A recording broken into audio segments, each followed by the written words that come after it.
बिस्मिल्लाहिर्रहमानिर्रहीम। अस्सलाम वालेकुम। मैं हूँ महरीन सब्तैन। देख रहे हैं आप मेरा यूट्यूब चैनल और फेसबुक पेज। नाज़रीन, वीडियो का आगाज़ करने से पहले मैं सबसे पहले सब यूट्यूबर से, सब जर्नलिस्ट से, सब रिपोर्टर से एक दरख्वास्त करूँगी, क्योंकि इतना मुझे अंदाज़ा है कि किसी हद तक तो वीडियो आप 1 मिनट ही सही देखते तो ज़रूर होंगे, इसलिए ये दरख्वास्त आगाज़ में ही करूँगी कि खुदा के लिए आप अरमग़ान की वालदा से अगर तो इंटरव्यू कर रहे हैं माजिद के साथ, मुस्तफ़ा की वालदा से, तो उनसे कम से कम ये बातें ना कीजिए कि मुस्तफ़ा क्या करता था, मुस्तफ़ा ये तो करता था, मुस्तफ़ा के पास ऐसा था, वैसा था। खुदा के लिए, एक बंदा इस दुनिया से चला गया है और उसकी वालदा जो है सो बहुत तकलीफ़ में है और उनके बेटे के साथ बहुत बड़ा ज़ुल्म हुआ है। वो क्या करता था, नहीं करता था, वो चैप्टर अब उसके साथ क्लोज़ हो गया है। हम इस वक़्त बात कर रहे हैं उस ज़ुल्म और ज़्यादती की जो कोई भी शख़्स किसी के भी साथ कर सकता है। एक ऐसा दरिंदा जिसे अगर इस तरह छोड़ दिया जाए खुला तो वो किसी के साथ कुछ भी कर सकता है। हमारे रिपोर्टर भाई हैं, जर्नलिस्ट, उन्होंने बताया बाकायदा तौर पे कि किस तरह से वो कराची में एक एटीएम मशीन के बाहर थे और वहाँ पे एक शख्स की गाड़ी धूल उड़ाती हुई गुजरती है और उन्होंने उसे आवाज़ दी कि भाई देख के नहीं चलते। वो गाड़ी से निकला, उसने अपनी पिस्तौल निकाली और स्ट्रेट फायर उनकी टांग पर की है, उन्हें गोली लगी टांग में। बाद में जब ये केस हाईलाइट हुआ तो उन्होंने उसे पहचान कर कहा कि ये तो वही लड़का है, ये वो लड़का है जो बात बात पर गुस्से हो जाता है, ये वो लड़का है जिसके बारे में मुस्तफ़ा की वालदा बताती हैं कि उसके दोस्त बताते थे कि ये लड़का बात बात पर लड़के लड़कियों को गायब कर देता है। वो लड़कियां जो कि इस केस में जिनसे के तफ्तीश की गई है, जिनसे इन्वेस्टिगेशन की गई है, सवाल जवाब किए गए हैं, उन्होंने बताया कि किस बुरी तरह से अरमग़ान ने उनको मारा था। अरमग़ान के घर के कारपेट से जो खून के सैंपल मिले उनमें सिर्फ मुस्तफ़ा के खून का सैंपल नहीं बल्कि उस दूसरी लड़की का खून का सैंपल था जिसको कि उसने बहुत बुरी तरह से मारा पीटा। वो लड़की क्या करती थी, क्या नहीं करती थी, लेकिन यहाँ पर हमारा मकसद जो है इस बात को हाईलाइट करना है कि इस नशे में धुत होकर एक दरिंदा बन जाने वाला इंसान मुआशरे के लिए किस कदर ख़तरनाक हो सकता है।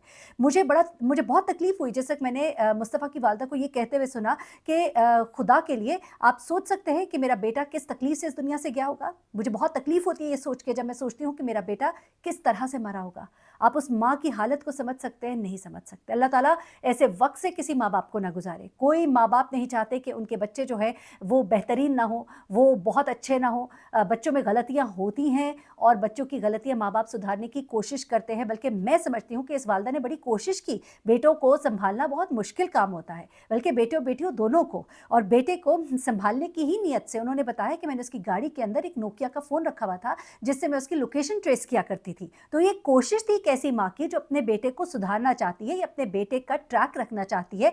हो सकता है उसका बेटा बहुत अच्छा इंसान हो, अब वो इस दुनिया से चला गया, वो अपनी सफाई नहीं दे सकता इस वक़्त। इस वक़्त आपका मकसद जो है वो ये होना चाहिए कि उस दिन हुआ क्या था, ना कि ये कि आप बार-बार उस वालदा के सामने जिसके ज़ख्म अभी बहुत हरे हैं, आप उनके ज़ख्मों पर नमक छिड़क रहे हैं। तो इस तरह की प्लीज़ हरकत मत कीजिए, इस तरह की गुफ्तगू उनसे मत कीजिए। अच्छा, अब मैं आपको कुछ बातें बड़ी अहम बताने जा रही हूँ। एक लड़की जिसको कि इस केस में पकड़ा गया था और इस लड़की से तफ्तीश की गई थी। इस लड़की के बारे में अब अरमग़ान की मुस्तफ़ा की वालदा ने एक बड़ा इंकशाफ किया है। वो क्या है? नंबर 2 मैं आपको ये बताऊँगी कि इस केस में अरमग़ान के बारे में कुछ मज़ीद इंकशाफ़ात हुए हैं। हमारी लॉन्ड्रिंग की तो बात कर रहे थे। हम बात कर रहे थे कि अरमग़ान मुनशियात का धंधा भी करता था। अरमग़ान मुनशियात इस्तेमाल भी करता था। अरमग़ान ने 2 से 300 लड़कियों को मुबैना तौर पर इस नशे की लत से रुशनास कराया।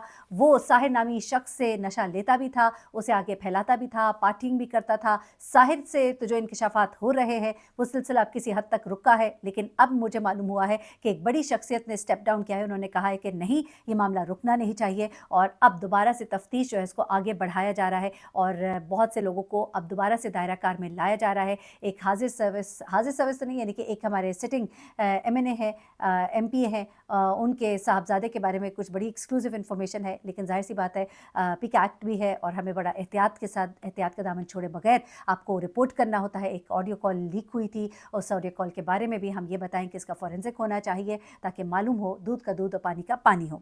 अच्छा, अब ये सब चीज़ें एक तरफ रखते हुए ज़रा मैं आपको कुछ चीज़ें बता दूँ कि अरमग़ान जो है उसकी हालत इस वक्त बड़ी ख़राब बताई जा रही है जेल में। जी हाँ, जब से जेल के अंदर कैमरे लगे हैं, हमारी इत्तलात है, मेरे कुछ सोर्सेज हैं, ज़राए हैं, वो ये बता रहे हैं कि अब अरमग़ान जो है वो एक मुख्तलिफ अरमग़ान है। जी हाँ, वो अरमग़ान जो कभी बेहोश होने की एक्टिंग करता था, कभी वो सवाल का जवाब नहीं देता था, अब वो अरमग़ान जो है वो बेचैन है।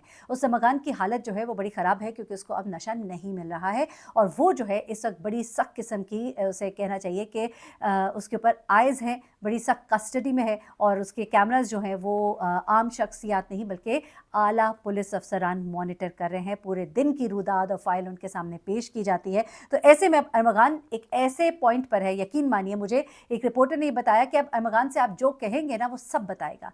यानी ये वो वाला पॉइंट है जो कभी रिहैबिलिटेशन सेंटर में, अगर आप लोगों को अंदाज़ा हो इस चीज़ का कि अगर रिहैबिलिटेशन सेंटर में किसी मरीज़ को जब दाखिल कराया जाता है और उससे उसका नशा जो है वो छीन लिया जाता है, तो नशा छीनने के बाद और उसकी तमाम तर एक्टिविटीज़ को किल करने के बाद वो मरीज़ ऐसा हो जाता है कि वो अपनी ज़िंदगी के हर राज बताने को तैयार हो जाता है। जी हाँ, वो अपनी ज़िंदगी का हर राज बताता है, अपने फ़ोन का कोड लॉक बताता है। अब अरमगान जो है, कहा यह जा रहा है कि वो अपने फ़ोन का पासवर्ड भी देगा, वो अब हर राज भी उगलेगा, अब शायद वो बातें भी बताएगा जो उसने शायद नहीं बतानी थी। अच्छा, अब कहने को ये भी आ रहा है, सुनने में आ रहा है कि अरमगान साहब जो है उन्हें हॉस्पिटल एडमिट कर दिया गया है, शिफ्ट कर दिया गया है। तो ये जो बात है ये गलत है, क्योंकि उन्हें कहीं अभी शिफ्ट नहीं किया गया, वो लॉकअप में ही है और ऐसी बिल्कुल बात नहीं है। अभी 10 दिन के रिमांड के दिन बाकी हैं और उसमें अभी उनके साथ पूछगिछ की जा रही है और अब चूँकि नशे का जो ज़ोर टूटेगा और फिर उसकी जो तलब होगी और उसमें वो बहुत से इंकिशाफ़ात करेंगे, तो अभी आने वाले दिनों में 1-2 दिन में आपको कोई बहुत ही बड़ी खबर जो है वो मैं ब्रेक करूँगी इंशाल्लाह। थोड़ी इजाज़त मिल जाए, क्योंकि वही बात है कि थोड़ा हमें भी देखने पड़ते हैं। बहुत से लोगों ने मुझे कॉल्स कर दी, बहुत से नोटिसेज़ जो हैं वो मुझे इधर-उधर से मिलने शुरू हो गए और वो नोटिसेज़ रिसीव करना ना करना, रिसीव हुए कि नहीं हुए, सवाल जवाब कर रहे हैं, कोई नहीं मिले, कोई मिले और इस तरह की चीज़ें हो रही हैं, लेकिन हम हक बात जो है आपके सामने लाते रहेंगे। एनीवे, अब ये सुनने में आ रहा है कि अरमगान की हालत ज़रूर ख़राब है, हॉस्पिटल उसे कोई नहीं शिफ्ट किया गया। अरमगान ने खाना-पीना छोड़ दिया। वो कहता है कि मैं इस तरह के खाने खाने का आदी नहीं हूँ, क्योंकि इससे पहले तो उनको खाना वो दिया जा रहा था जिस तरह के वो खाते हैं। अब चूँकि चेक इन कंट्रोल है, थाने का खाना है, वो पानी वाली दाल है, वो उबली हुई दाल है और वो शोरबे वाली दाल है, तो फिर ज़ाहिर-सी बात है वो खाई नहीं जाती। तो उसने कहा कि मैं ऐसा खाना नहीं खा सकता और कोई 24 घंटे हो गए हैं हमें बताया जा रहा है, बल्कि अब 24 घंटे से ज़्यादा हो गया उसने खाना नहीं खाया। और ये भी कहा जा रहा है कि उसे पानी पीने से इनकार कर दिया। उसने कहा कि ये जेल के मटके का पानी जो है मैं नहीं पी सकता, मुझे जो है मिनरल वाटर चाहिए। अब ये डिमांड उसकी जो है वो पूरी नहीं की गई, हमारी इत्तलात हैं, क्योंकि वही बात कि अब तो कैमरे लगे हैं, अब ना 50 लाख, ना 70 लाख, ना 80 लाख, किसी चीज़ से कुछ नहीं बनेगा। अगर तो वो ऑडियो दुरुस्त है तो फिर मैं दोबारा से अगर का सीगा इस्तेमाल कर लेती हूँ। वो ऑडियो तो आप लोग सुन ही चुके हैं, मुख्तलिफ प्लेटफॉर्म से वो जारी की जा चुकी है। अब वो ये कहता है कि खाना हाइजीनिक के लिए अच्छा नहीं है, मैं ऐसा कि खाने खाने का आदी नहीं हूँ, मैं पानी ये नहीं पी सकता, और वो बिल्कुल अपनी भूख हड़ताल पर पिछले कोई 30 घंटे बल्कि कह लीजिए से है। अभी क्या पता उसने कुछ खा लिया हो, क्योंकि इतनी देर तक भूखा रहना जो है वो बड़ा ही मुश्किल होता है। अब ये सब कुछ जो है ये चल रहा है और बड़ा ही मुश्किल हो गया है उसके लिए अब जेल में गुजारा करना, क्योंकि अब वो तमाम सहूलियात जो है उसको नहीं मिल रही है और उसकी वजह से वो बहुत सख्त परेशान है। अब आ माज़रत के साथ एक खबर रहेगी जिसके लिए मैं ये पार्ट जो है कनेक्ट कर दूँगी, अपनी वीडियो में एडिट करके लगा दूँगी, और वो चूँकि ज़ाहिर-सी बात है आपसे जब कोई बात करते हैं कमिटमेंट तो उसको पूरा करना होता है। वो है खबर एक उस लड़की के हवाले से जिसके बारे में अरमगान की वालिदा ने अब एक बड़ा इंकशाफ किया है। इस केस में जब शुरू में बहुत सी लड़कियों के नाम सामने आए, जिनमें एक लड़की जिसके साथ अरमगान बहुत अरसे से रिलेशनशिप में था, जो कि मुल्क छोड़ के चली गई मुबैना तौर पर। दूसरी जो लड़की है वो थी जो कि इसके कॉल सेंटर में इसके साथ काम करती थी। जिस दिन पुलिस ने रेड की थी उस दिन वो इसके साथ मौजूद थी, जिस पर केस ने तशद्दुद भी किया था। और फिर एक और लड़की जो कि वजह फसाद भी बताई जा रही है, जो न्यू ईयर नाइट पर इसके साथ थी और जिसने कुछ बातें मुस्तफ़ा के साथ शेयर की थी और जिसको केस ने मारा पीटा भी था। अरमगान ने मुस्तफ़ा को कत्ल करने से एक दिन पहले इसको अपने पास बुलाया था, जिसके खून का सैंपल इसके घर के कारपेट से मिला था। इसके अलावा भी एक लड़की जो है उसको पुलिस ने शामिल तफ्तीश किया था, एक तरह से समझ लीजिए कुछ घंटों के लिए हिरासत में भी गालबन लिया था। इस लड़की के बारे में नाम लिए बगैर इसकी वालिदा ने कहा कि एक लड़की जो है उसे भी शामिल तफ्तीश किया गया था, और मैं बताना चाहूँगी कि वो लड़की जो है वो मुस्तफ़ा की दोस्त थी, और प्लीज़ इस बात को वो कहती हैं कि गलत ना लीजिएगा, वो मुस्तफ़ा की बहनों जैसी दोस्त थी और उससे इन्वेस्टिगेशन की गई थी। She is not part and parcel of the game. वो इस पूरे केस का उस तरह से हिस्सा नहीं है जिस तरह के वो 3 लड़कियां हैं। वो जो चौथी लड़की है वो मैं आपको ये बता रही हूँ कि वो जो है वो बेसिकली एक बहन दोस्त आप कह लीजिए, जिसका मुख्तलिफ दोस्तों से तफ्तीश की गई थी, ये वो चौथी लड़की है। तो इस बारे में मैंने कहा आपको बताती चलूँ कि उस लड़की के बारे में उसकी वालिदा का कहना है कि वो बहनों की तरह दोस्त थी और उससे बातें पूछी जा रही थी कि मुस्तफ़ा और अरमगान के दरमियान क्या ताल्लुकात थे, जिनमें कि ये बात भी सामने आई थी कि अरमगान जो है वो कई दफ़ा मुस्तफ़ा को धमकियाँ दे चुका था, वो कई दफ़ा उसके साथ बदतमीज़ी कर चुका था, और कार रेस हारने के बाद से उसका दिमाग वैसे ही बहुत टेढ़ा रहना शुरू हो गया। तो जनाब ये एक चंक है जिसको मैं वीडियो के बीच में लगा रही हूँ, ये भी आप ज़रूर सुन लीजिएगा क्योंकि ये बड़ी इंपॉर्टेंट खबर है।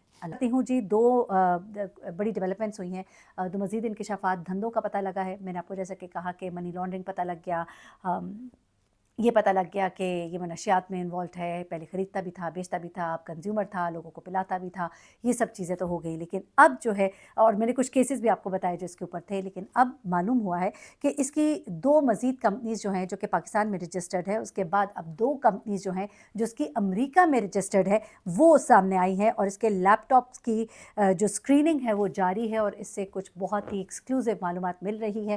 میں جاننے کی کوشش کر رہی ہوں، ہمارے گھوڑے جو ہیں ہم نے میدان میں دوڑائے ہوئے ہیں، اور یقیناً کچھ چیزیں جو ہیں آپ تک میں پہنچانے کے قابل ہوں گی، کچھ مجھ تک پہنچ چکی ہے، لیکن اس کے لیے کچھ اجازت کی ضرورت ہوتی ہے، وہ اجازت ملتے ہی وہ چیزیں آپ کے ساتھ شیئر کروں گی انشاءاللہ۔ جڑے رہیے گا اس کیس کے بارے میں، جو بھی چھوٹی سے چھوٹی اور بڑی سے بڑی ڈیٹیلز مجھ تک پہنچیں گی آپ کے ساتھ شیئر کروں گی۔ اپنا بہت خیال رکھیے گا، دعا میں یاد رکھیے گا۔ اللہ حافظ۔